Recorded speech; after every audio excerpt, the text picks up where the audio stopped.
আসসালামু আলাইকুম, কেমন আছেন সবাই? প্রবাসী ঘরের ছেলে নতুন একটা ব্লগে সবাইকে অনেক অনেক স্বাগত জানাই।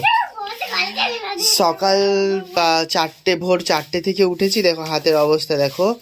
তো আজকে জিনাতের হাতের কাজ উপলক্ষে ওই স্কুলে নিয়ে যাবে। এই দেখো কিরকম একটা জিনিস বানিয়েছি, দেখুন।